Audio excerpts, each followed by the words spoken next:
নমস্কার বন্ধুরা, কেমন আছো সবাই?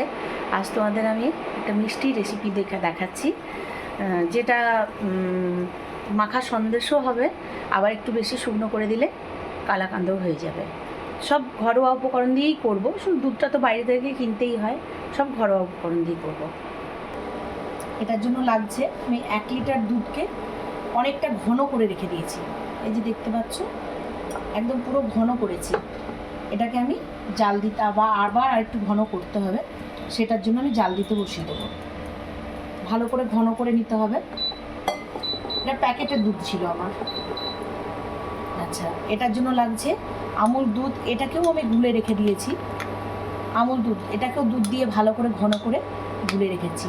এটার জন্য লাগছে আমার 1 কাপ মতো ছানা দেবো। এটার জন্য লাগছে খেজুরের গুড় নিয়েছি। এখন খেজুর গুড় পাওয়া যাচ্ছে বলে খেজুর গুড় দিয়ে করা হচ্ছে, তাহলে যদি কেউ চায় ব্রাউন সুগার চিনি এসব দিয়েও করতে পারে। আর একটু নিয়েছি কেশর দিয়ে ভিজিয়ে রেখেছিলাম, কেশরটাকে দুধ দিয়ে এটা। তাহলে আমরা শুরু করি। এই যে দেখেছো, অনেকটা ঘন হয়ে গেছে দুধটা। এই যে আমি এরপরে আমুল দুধটাও দিয়ে দেবো এর সাথে ঘন করার জন্য। এটা একটু খেতে ঘন হলে ভালো হবে।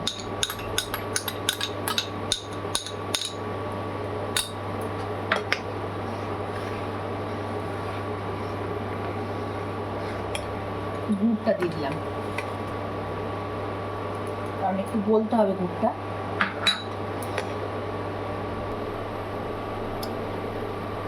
এরপর আমি দিয়ে দেবো ছানাটাকে একটু হাত দিয়ে করে দিলে ভালো হয়, ভেঙে ভেঙে দেওয়া যাবে।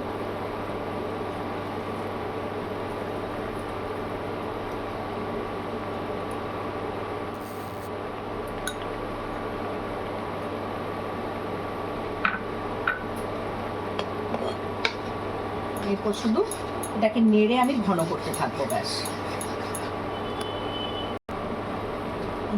অনেকটাই ঘন হয়ে গেছে, আরও হবে, আরও অনেকটা ঘন হবে। আমি ততক্ষণে কেশরটা দিয়ে দিই, তাহলে যত ভালোভাবে ফুটবে তত ভালো গন্ধটা আসবে।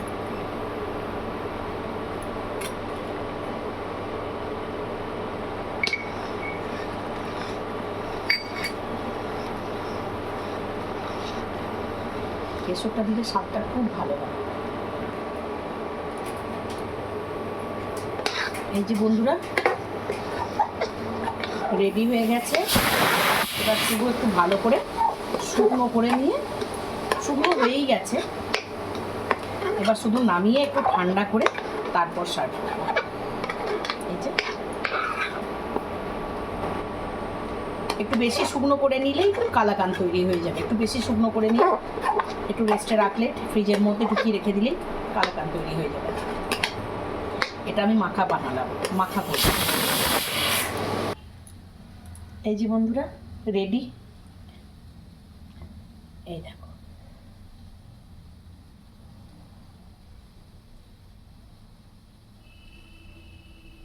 খুব ভালো খেতে হয়।